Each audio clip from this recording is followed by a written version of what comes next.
Morning, gorgeous. Great to see you. Lovely to be out here. I know I said I was going to live inside, but I forgot that when the wind is from the south, we don't get it. We've got a hill in the way between us and the south wind. So it's cold, but here it's calm. So let me wander through the long grass and show you what's happening. We have the first few leaves coming down off the cherry tree. Let's get up close. I love fallen leaves. They're so beautiful. They glow. Morning, Inga. Good morning, Caramelina. Good morning, Linda. Here we are in the world of fall. There's the poster shot. The leaves are starting to turn. So, yeah, it's calm here, but it's quite blustery at the top of the hill. Oh, I just love being able to share this with you. Morning, Nora. Good morning, beautiful beings. As lovely as Facebook tells me who you are. I get to know you. David, good morning. And here we are, just enjoying the outside world. What else can I show you? It's really a lot of things dying down and things coming up. See, this is last year's Sporexis foliage, and here's the new Sporexis coming up through it. Yvonne, it's me! Good morning, lovely. It's great to see you. And look, I made a hole in the canopy.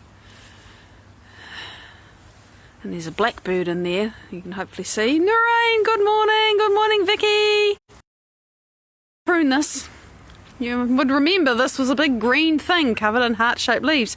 Well, if I don't cut it down hard, it will get old and spindly and die. There is the start of the mulching pile. And because it's rained so much, it's barely wilted at all. But there it is. Good morning, Nesreen. Here's the Deutzia, which is just starting to have its leaves turn. They go yellow. Nothing bright and orange, but still beautiful. And there's the magnolia, which just covers itself with flowers. And the other magnolia, which has gotten big over the years. Good morning, Sanchia. Oh, well, Wellington is a good place for me to be. Oh dear, there is a dandelion. I've got to pull at least. Oh no. No, I won't pull the flower off. When a dandelion runs to seed in this garden, it's like, oh. It's about the only wildflower I really try not to have because they're so invasive. Everything else gets to flower and be food for the bees, but not the dandelions. Anyway, so, yeah, this is just what's going on here. And today, oh, not that. I'm not in La La Land, honestly. It's really nice to be out here and just sort of wander because it rained, right? It rained a lot. So today I want to carry on with this beautiful playing and exploration and practical application that we've been having with heart coherence. And yesterday we were actually giving ourselves respect, breathing in and out respect to ourselves. And I thought, well, what now, you know, because this has to keep evolving, right? And I had to tune in for a little bit, and really I decided, because this is what I've been doing, and I'm starting to see things land, which surprises me, but it doesn't at the same time because of what I know I've been doing and what I know I've been creating in myself. This whole idea that you can create a heart connection with your dreams. Oh, I've just seen something. Look, we have a little pussycat in the tree. I just noticed she's hiding up there. She lives next door. But there you go. That's Vivi. Right. Little cat moment. So this idea of creating a heart connection with your dreams and with your desires. You know, we've been practicing creating a heart connection with ourselves, really. But one of the practical applications of this is to realise, remember I keep saying this because I've learned this so well from my hero, Dr. Joe Dispenza, that where you put your attention is where you put your energy.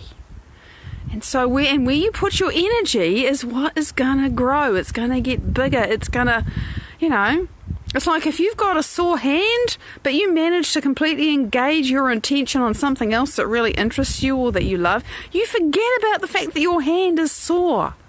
Our brains have this ability to pay selective attention to things.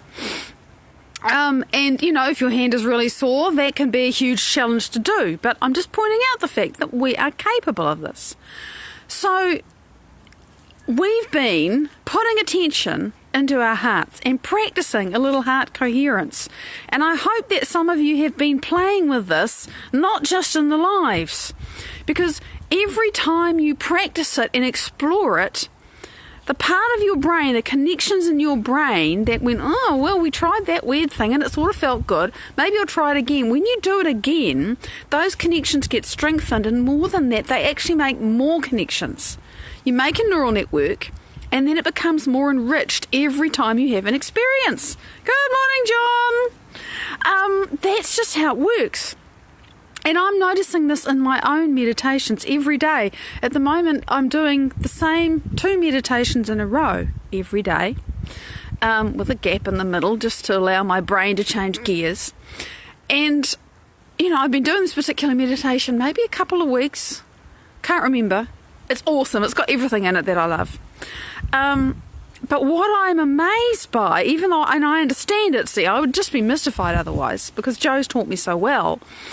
I understand that every time I do that process and I fire these neural pathways and I have an experience, those new connections that I've made, they get stronger and they become more enriched, and I have more points of reference to go back to the next time.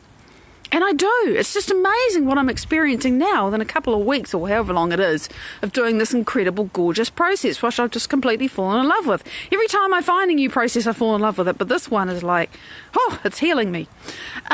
More than all the others were healing me, And it'll change. I know it'll change. But right now, that's where my heart is calling me. Notice my heart's calling me there.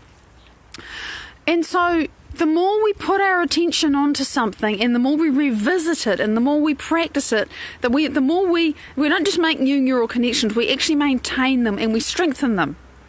And I had this idea, okay, right, so Linda, that's cool. So you are better with listening than reading. I'm better with reading than listening. If I listen, I just go to sleep, unless I'm doing something.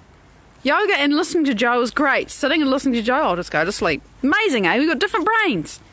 So we get more enriched neural networks by practice, by experience. And part of what I've been doing with my meditations is a new process that I've been slotting into the other one that I do every day. And in this process, which I'm not going to try to explain because it's an advanced meditation, there's stuff you have to practice to do it, one of the things you do is you connect with a new reality in your life, and you connect with that new reality in and through and with your heart. And you really have to go to a deep place to actually leave the reality that's you, right? Everything that's familiar with you and everything that limits you and all your thoughts and your memories, and you have to get beyond all of that. But when you are beyond all of that, you can go into a new place and you can start to experience something else. Notice the word experience, sense, experience, feel. I'm building neural networks about my future life. And when I've done that for a little bit in this process, I get to draw my body, which is still back in my past, to my future. And I do that with my heart. I draw it to me with my heart. Adrian, good morning, beautiful. And that's about all I can tell you. It's really, the observer part of me is watching and experiencing this and thinking, wow, this is really interesting. Wow, this actually works. And I can feel my body catching up to my mind, because my mind is able to go somewhere else. But because my mind and my heart, this meditation starts with heart coherence. You don't go anywhere without being heart-centered, right? Maria, good morning, beautiful. So you get heart-centered, and then you do this process to get very deep and completely beyond yourself. And then you can go somewhere else, and then you can draw the rest of yourself there with your heart. I know it sounds crazy, but this is what actually happens, and I can feel myself, I can feel my body catching up to me in this new reality. So, and the weird thing is, I said to my husband just yesterday, this stuff's starting to land. It would be absolutely hilarious. I've only done this particular process 3 times, right? The first time it knocked me for a 6. It took me a week to complete because my body had to catch up with my mind, and that meant that a whole lot of shit had to clear out of it. You think that was fun? It was interesting. And then I did it again twice over the weekend, and it's like all this stuff is changing. You mean I did that and I really came back in a new reality? Apparently. It's powerful, but, I've had to practice. I've got a lot of enriched neural networks about getting beyond myself now. But the core of this is what I wanted to do and actually talk about, and for us to try and explore and experience today. And it is this thing of connecting with your dreams, with your heart. Because remember, your heart, when it's coherent, and some of you are already playing with heart coherence, just sitting, standing, being whatever here with me. I know you. You're not even aware of it, but because we're talking about it, you're starting to breathe in and out of your heart. So just carry on doing that, and if you're not aware of it yet, put your attention in your heart and start just quietly. I know you've got to divide your awareness, but practice that. You're listening to me, right? But put your sensory awareness inside the center of your chest and start breathing there. There's a reason for it. So, we all have dreams, we all have desires, we all have things that we want to manifest in our lives. And, and most of us, we have the clear intention. Some people really struggle to know what they want. And actually, that was me for a long time. To really know what you really, really want, because it's not all the normal things that people say, you should want this, you should want that, the normal pattern of life. It's like that's kind of fallen apart. Everybody actually has to work out what they really want now. And that can be quite a question. But even if you just know, I want to feel happy, right? I want to feel happy, I want to feel abundant, forget about the whole whatever that actually means. I want to feel enough, whatever. We generally know how we want to feel, right? So even if you just, for now, for the sake of this exercise, choose a feeling that you want to feel. Most of us know how we want to feel. And if you have got no idea because everything is so dark and grey and horrible, just try this. I want to feel gratitude. And you know why I would offer to you that if you're in that darker place that you should desire to feel gratitude? Because if you feel gratitude, it means you got something. And you got something you wanted. And you're delighted about it, and you say, I'm so grateful, thank you. So, if nothing else, play with that one, right? So, you all have this idea, this feeling, this sense of how you want to feel, how you want your life to be. Some of you, it's really, really specific things. I want that. I want to have this. I want to do this, whatever. Just pick something and then work out what it feels like, right? Because the thing's not important. The reason why you want the thing is because it makes you feel a certain way. Yeah, so peace is what you're creating, Linda. And you're totally doing it, aren't you? It's amazing watching you do that. So, you have the feeling. Now, and by that I mean you say, I know I want to feel this way. Now, this is where I used to fall over in a screaming heap. I want to feel this way. I want to have these things. I want to do this, and I can't see how, and it all feels completely impossible. There's a gap between where I am now and where I want to be. There's me in my current reality, and there's me in the future reality that I desire, and the gap is like, from here to Alpha Centauri. Can't cross the gap, don't know how. And that's where I used to get stuck, because it's like, I can't see how. Oh, I feel so much lack, I feel so much impossibility, crash, bang, I'm in the gap, right? What I now understand is that I don't need to know how. And that used to drive me absolutely insane when people said that. What's important is that, and this is the practice, but this took me a long time, was to let go of that. And I couldn't just let go of it. I had to replace it with something else, and I had to replace it with this thing of generating these positive feelings. And most of you will know it took me a long time to get good at doing that. Because I was so deeply attached to, no, I need something outside of me to make me feel good. No, I didn't. Took me a long time to actually develop the skill. That's why we practice. So, you know what you desire. You don't know how you're going to get there, but that doesn't matter.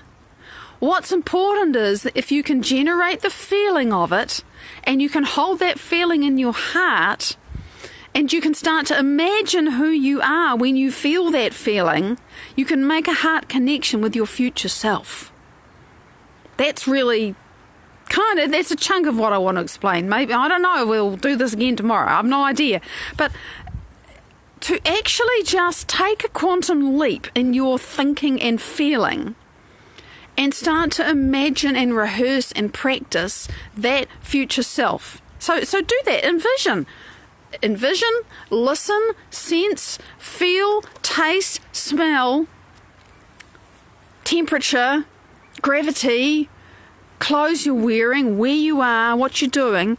Begin to allow your amazing brain to gather all of these different images and sounds and senses and tastes and, neural networks, and start to piece them together, because that's what your frontal lobe does, into this vision of your future. And I don't mean vision as in I see it. I mean you can feel it. You can begin to imagine yourself there. Imagine who's there with you or who's not there with you. Imagine what you're doing or not doing. Imagine how you're feeling or not feeling. This is creation. Let yourself do it. Take a risk and begin to create the future that you desire. Use all your senses. And it's nonsense, because there's nothing in your three-dimensional world to say, I can see that, I can feel that, but you make it real in here. So you start to piece this together, and for some of you this is going to feel really weird, and some of you have done it a lot. Just play. Enrich those neural networks. Give yourself an experience. Awesome! Video completed. Woohoo! That's another little vision that you've made happen, Sunshine. Yay! See, we can do it. So, that self that you are starting to assemble, okay, put that into some kind of container in your awareness. Notice I'm using tactile, sensory things. I don't necessarily want you to visualize it. Put it into some kind of container in your awareness. Hold it. Maybe you want to hold it in your heart. Maybe you want to hold it in front of you. Maybe you want to hold it all around you. Try that. Feel that. Walk into the space of your future. Whoa! You see, you can do that. Now I can feel this starting to light up for you. Remember to keep breathing in and out of your heart. Let's put a little awareness there. Dual awareness again. Now your awareness is on your heart, and your awareness is on this future that you're creating right inside yourself. You're sending a different signal to the universe as you do this. Just imagine the feeling. The feeling. You can remember what you felt, but whatever you're creating now is going to be utterly different and way better than you can imagine, because you're going to be a different person when you get there. So the past only informs the future a little bit. Get beautiful, get creative, paint colours, paint shapes, paint energy, paint emotion. I say paint, but that's tactile too. How do you move? How do you breathe in this new future? Breathe in and out of your heart. You're certainly going to be doing that. Create it inside yourself. Give yourself the experience. Take the risk, and it is a risk, to feel something different. And it is a quantum space. You're going past your experience, out of your body, out of your limited thoughts and feelings and everything. And when you feel that enormity, you're beginning to contact the unified field. And it's awesome. And it's free. And there's this incredible joy and love that is beyond emotion for me that's there. And everything. Everything is available in that huge space. If you're feeling hugeness, you have done a little bit of divergent focus. You have opened your awareness out into the space around you, and you're now paying more attention to what's around you, what you're creating. You're making it bigger and more real and more here and more now than your three-dimensional world, which is actually not real at all. Oh, it bites when it kicks you, but this is the reality. So breathe in and out of your heart. Breathe in and out of your heart. And as you do that, now it depends where you're holding this creation of yours. If it's in front of you, there's a connection between your heart and this creation. If it's all around you, can you feel the connection between your heart and this creation that is all around you? However you're doing it, because you are playing and being and creating in heart coherence, you will begin to feel, particularly if you pay attention to it, you create that connection when you say, it's there and I'm observing it. Yeah, no beginning, no end, Sunshine. You're totally right. Becomes infinite, internal, vast nothingness that contains everything. You so need to go do some of Joe Dispenza's meditations. You'll adore them because you go straight there. Oh. So, feel the connection between your heart and this future. Jane, good morning. You see, the future that you're creating is now. It's not future at all. It's now because you're giving yourself the experience now. And you can start to remember this feeling and hold it in your heart. And you can feel the connection between that feeling and all of those pictures and thoughts and sensations and smells and sounds and people and everything, experiences that you have just made real for yourself. You can feel those in your heart, and your heart can draw them to you and draw your body into that future. This is how it works. And you know what? You can do this. You just did it. I can feel all the firing and wiring that is going on in the space as we are doing this. I really can. Here's the thing. You did it once. Feels good, huh? Or feels curious, or feels strange, or feels like, oh, I can't quite get this, but there's something here. Whatever it feels like, realize that you're going to have to do it again. Oh dear, that's a shame. Did this feel okay? It does. Because we love to be in heart coherence. Oh, and I meant to say, the heart, when it's coherent, puts out an electromagnetic field, and it's 5,000 times the strength of the field that's put out by your brain. The heart is the carrier signal that says to the universe, this. I mean, you get the idea. The brain just says, I want this, but the heart, it's magnetic. It draws it to you, literally. Quantumly, but literally. That's how it works. My inner clock is good. So keep breathing, keep playing. Now, you can let this thing go because I've got to stop. But see and feel and sense the connection that you have with it. That's not going to go away. You need to revisit it. You need to practice it. Good morning, Julian. It's lovely to see you. You'll enjoy this. So remember this feeling and remember what you created. It's yours. Go back there again. It's not going to happen for any of us in one hit. But you do it again, you'll build more neural networks, you'll enrich what's going on in your brain, and your body will start to believe more and more and more that it's there. And you know what? Then one day you will be there. And it might not take as long as you think.